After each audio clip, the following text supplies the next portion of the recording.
সে প্রথমে পাঠাও ভাড়া করে ফেলছে এবং সে যখন অজ্ঞান হয়ে গেছে জবাই করে টুকরা টুকরা করা।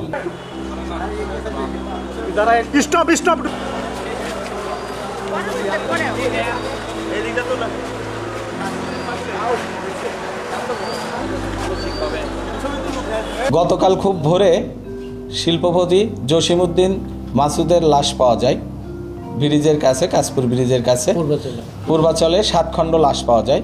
আমার পুলিশ আমরা তাৎক্ষণিক এ বিষয় নিয়ে কাজ শুরু করি এবং আমরা এই একটা অজ্ঞাতনামা লাশ আমরা এটা সূত্র খুঁজতে থাকি এবং গুলশান থানার একটা জিডিকে কেন্দ্র করে সূত্র খুঁজে আমরা এর মূল আসামি রুমা তাকে আমরা গ্রেপ্তার করি এবং এই রুমার সাথে শিল্পপতির একটা সম্পর্কের জের আমরা পাই এবং সেই সম্পর্কের পরিণতি হিসাবেই এই খুনটা রুমা নিজেই করেছে বলে প্রাথমিকভাবে আমাদের কাছে স্বীকারোক্তি দিয়েছে।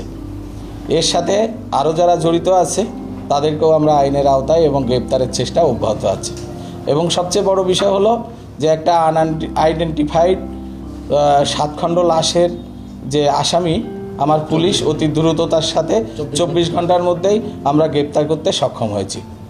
আমাদের আরও 2 জনকে নিয়ে আসা হয়েছে, তাদেরকে জিজ্ঞাসাবাদ করা হচ্ছে যে এই ঘটনায় তাদের সম্পৃক্ততা কতখানি আছে এটা দেখার জন্য। না, যাকে যে ডিসিস্ট তাকে তো দুধের সাথে নেশা জাতীয় দ্রব্য খাওয়ানো হয়েছিল এবং সে যখন অজ্ঞান হয়ে গেছে তখন তাকে টুকরা টুকরা করা হয়, জবাই করে টুকরা টুকরা করা হয়।